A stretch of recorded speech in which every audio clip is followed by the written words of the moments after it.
তো এই ছিল আজকের প্রতিবেদন আপনার সাথে। স্যার আর লাভাবাদি 3-4টে বিয়ে করে লাগবি, 3-4টে বিয়ে করলে তোর সালে মায়ের বিয়ে করে লাগবি, তোর সালে সলবেলা চড়াবি, 2 বউ সই চড়াবি, 1 বউ ভাত দিবি, লাভ আরও বেশি হবি স্যার। মানে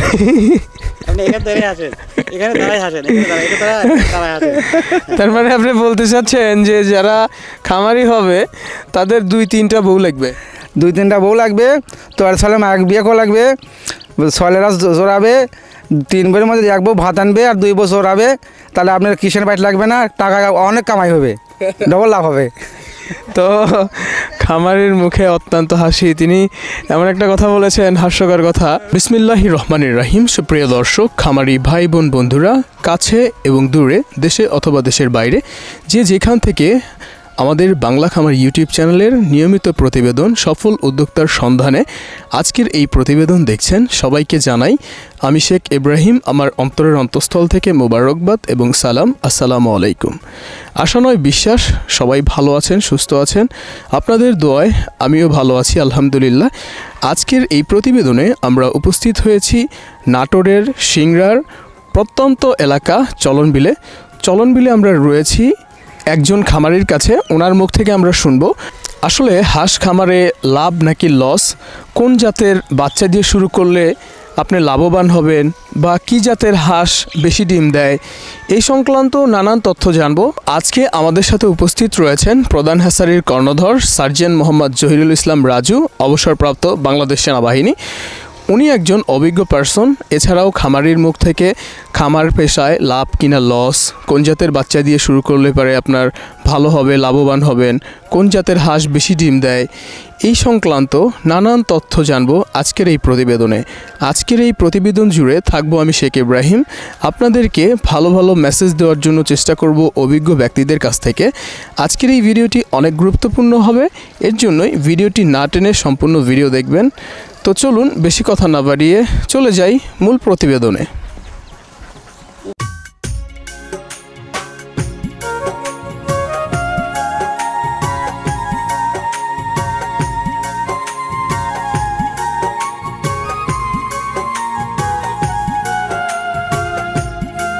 দর্শক, যেমনটা আমরা বলছিলাম যে আজকে আমরা উপস্থিত হয়েছি নাটোরের সিংড়ার চলনবিলে। আমাদের সাথে রয়েছে খামারি এবং রয়েছে আমাদের শ্রদ্ধাভাজন স্যার। ওনার কাছ থেকে এবং খামারির কাছ থেকে আমরা জানার জন্য চেষ্টা করব আসলে খামার পেশায় লাভ নাকি লস, এবং কত পার্সেন্ট ডিম দেয় কোন জাতের বাচ্চা, কী জাতের বাচ্চা দিয়ে খামার করলে পারে লাভবান হওয়া যায়, এই সংক্রান্ত নানান তথ্য তাদের কাছ থেকে জানবো। আসসালামু আলাইকুম। ওয়ালাইকুম সালাম। ভাইয়া, যদি আপনি আপনার পরিচয়টা আমাদের দর্শকদের সুবিধার্থে একটু দিতেন। আমার নাম মোহাম্মদ আবু হাসান। আমি এই ব্যবসা মোটামুটি মাস 3 হলে করেছি, আমি কোনো দিনও করিনি। তে বর্তমান যখন হাঁস কিনি সেখন মোটামুটি দাম ভালোই ছিল, খুব কামাই করছি, কিন্তু এখন বর্তমান ডিমের দাম কম, খাদ্য কিনে কিছু থাকছে না স্যার। আচ্ছা, আপনি যেই জায়গায় বর্তমানে অবস্থান করছেন এই জায়গাটার নাম কি? ডায়া। আপনি কোন জেলায় এতদিন? সিংড়া থানা, নাটোর জেলা, ডায়া ইউনিয়ন, আপনার ডুবা ব্রিজ। আচ্ছা, আপনি এই পেশার সাথে কতদিন যাবৎ সম্পৃক্ত? এইবারই নতুন। আপনি কতগুলো হাঁস পালন করছেন? 450। এর ভিতর কতগুলো হাঁস আছে, কতগুলো হাঁসি আছে? হাঁসা আছে হলো আপনার 38টো, আর হাঁসি আছে হলো আপনার 410-12টো। আচ্ছা, ডিম পাচ্ছেন কীরকম, কত পার্সেন্ট ডিম দিচ্ছে? ডিম পাচ্ছে হলো আপনার 330-35 টাকা ডেলি 330-35 পিস ডিম পাচ্ছেন? জি। আচ্ছা, আপনি যেই সময় হাঁসের খামার শুরু করেছিলেন ওই সময় কত পার্সেন্ট ডিম দিত? সেখানে ডিম অল্প আছিল, কিন্তু ডিমের দাম বেশি ছিল, লাভ বেশি হচ্ছিল। ডিমও যদি অল্প থাকে, কিন্তু এখন বেশি আছে, তারপরে মনে করেন খাদ্য কিনে পোষাচ্ছে না। মানে এখন ডিমের দামটা একটু কম যাচ্ছে, এর জন্য আর কি পোষাতেছে না নাকি? হ্যাঁ, জি স্যার। তো দর্শক, এবার আমরা খামারির মুখ থেকে শুনবো আসলে তিনি এই যে হাঁসগুলোকে কি কি জাতীয় খাদ্য দিচ্ছে, কোন কোন খাদ্য দিচ্ছে এবং কখন কখন দিচ্ছে। আসলে আপনি এই হাঁসগুলোকে কি কি খাদ্য দিচ্ছেন? লিয়ার দেই, ধান দেই, গম দেই, আপনার ফিড দেই, এগুলো কি সব একসাথে দেন নাকি আলাদা আলাদা দেন? সব নিয়ে এসে গড় করে একবারে খাবার মিক্স করে দিয়ে দিই। একটা হাঁসকে আনুমানিক কত গ্রাম খাদ্য দিচ্ছেন আপনারা? ওই ঢাইলা দিয়ে যত দূর পারে তত দূর খায়। ও অনেকেই তো মেপে দেয় যে 120 গ্রাম, 50 গ্রাম, 150 গ্রাম, 170 গ্রাম এরকম দেয়। আপনারা এরকম মেপে দেন না? না আমরা ডিসাইড করে দিই যে দূর খায় না খায়, পুরো আবার লিখে দিই। বাবা জানে আমারে। আচ্ছা, তো দর্শকদের সুবিধার্থে আমি একটু জানতে চাইবো, যারা খামারি তাদের সুবিধার্থে জানতে চাইবো স্যারের কাছ থেকে। উনি একজন অভিজ্ঞ ব্যক্তি। স্যার, এই যে ওনারা যেরকমভাবে খাদ্য দিচ্ছে হাঁসকে, আদৌ কি এরকমভাবে খাদ্য দেওয়া উচিত নাকি খাদ্য মেপে দেওয়া উচিত? এটা তো ভালো একটা প্রশ্ন ইব্রাহিম সাহেব, সবসময় আপনি ভালো প্রশ্নই করে থাকেন। সেই আসলে খাবারটা হচ্ছে কি, হ্যাঁ খাবার আপনি সবসময় অথই খাবার রাখতে পারেন। এদিকে একদিকে সুবিধা আছে, আবার একদিকে অসুবিধাও রয়েছে। তবে আমার মনে হয় খাবারটা উনি হয়তো নতুন খামারি, তো ওইভাবে আসলে ইন ডিটেলসে বলতে পারবে না। একটা হাঁস 160-70 গ্রামের বেশি খায় না, খাবে না। 160-70 গ্রামের বেশি খাবে না।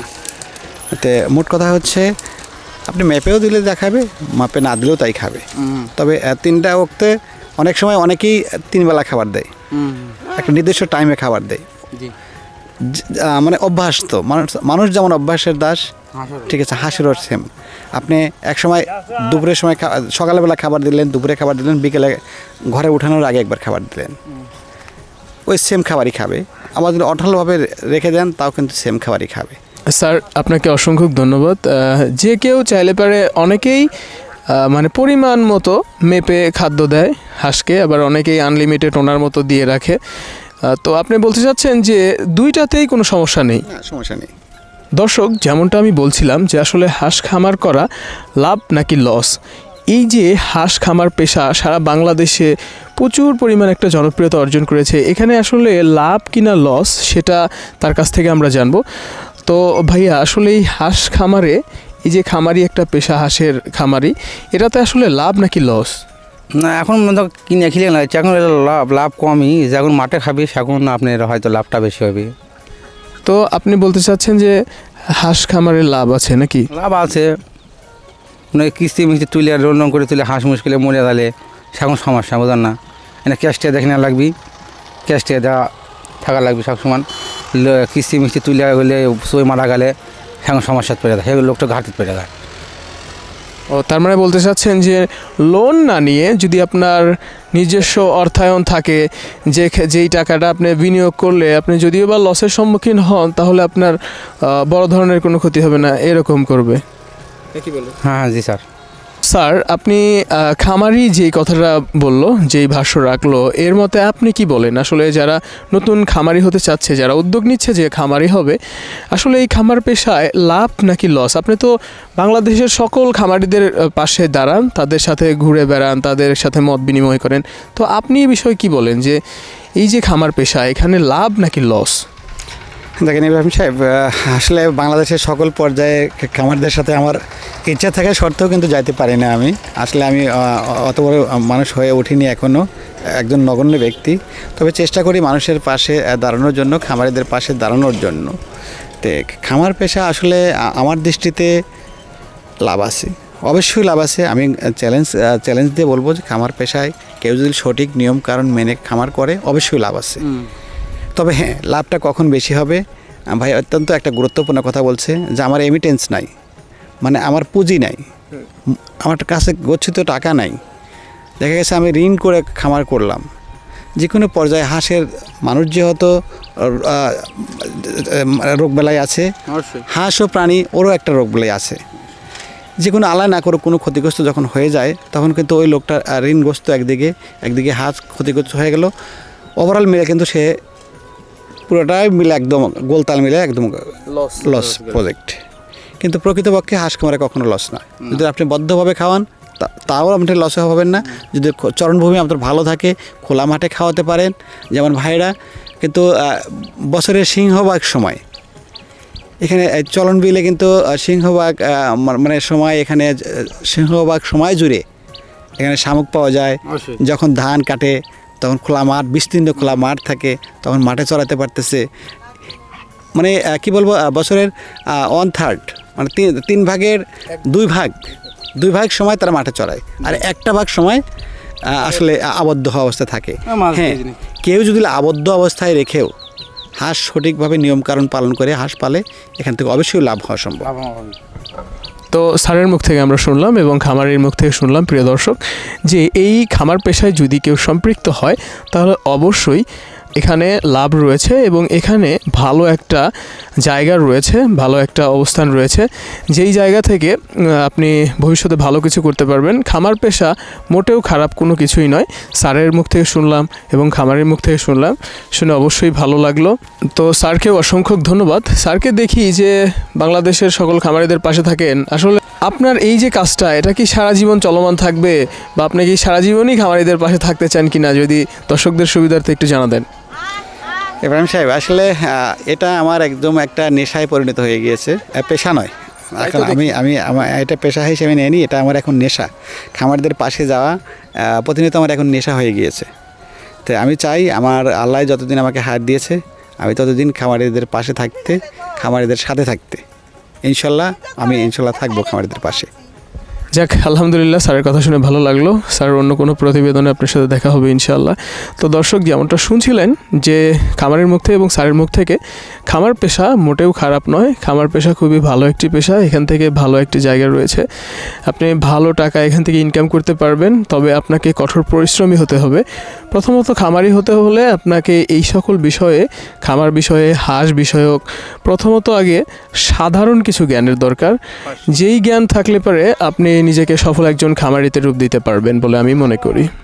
দর্শক, এই ছিল আজকের প্রতিবেদন। আজকের এই প্রতিবেদনে আমরা খামারের মুখ থেকে এবং আমাদের শ্রদ্ধেয় স্যারের মুখ থেকে জানার জন্য চেষ্টা করেছি যে আসলে খামার পেশায় যারা নতুনভাবে সংযুক্ত হতে চাচ্ছেন তারা আসলে খামার পেশায় আসবেন কিনা, বা খামার পেশায় ভালো একটা অবস্থান আছে কিনা। খামারি অনেকেই হতে চায়, আসলে সফল খামারি হতে গেলে কী কী দরকার এই সংক্রান্ত অনেক তথ্য স্যার এবং খামারির মুখ থেকে শুনেছি। আসলে খামার পেশায় লাভ নাকি লস এই সংক্রান্ত স্যার এবং খামারির মুখ থেকে আমরা শুনেছি।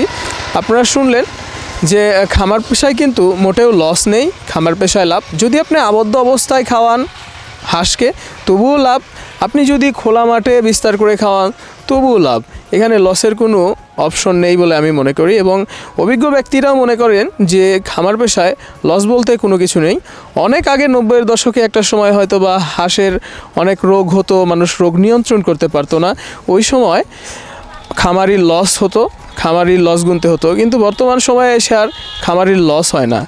তো এই ছিল আজকের প্রতিবেদন। আজকের এই প্রতিবেদন জুড়ে ছিলাম আমি শেখ ইব্রাহিম, আপনাদের সাথে ভালো ভালো গুরুত্বপূর্ণ তথ্য দেওয়ার জন্য চেষ্টা করেছি। আমাদের ইউটিউব টিম, বাংলা খামার ইউটিউব চ্যানেল সারা বাংলাদেশে ঘুরে বেড়ায় শুধুমাত্র গুরুত্বপূর্ণ তথ্য এবং ভালো ভালো কিছু ইনফরমেশন দেওয়ার জন্য। অবশ্যই আমাদের ইউটিউব চ্যানেলের সাথে থাকবেন, বাংলা খামারের সাথে থাকবেন। তো এই ছিল আজকের প্রতিবেদন। দেখা হচ্ছে অতি দ্রুত অন্য কোনো প্রতিবেদনে। ততক্ষণ পর্যন্ত সবার সুস্থতা কামনা করছি। ভালো থাকবেন, সুস্থ থাকবেন। আল্লাহ হাফেজ।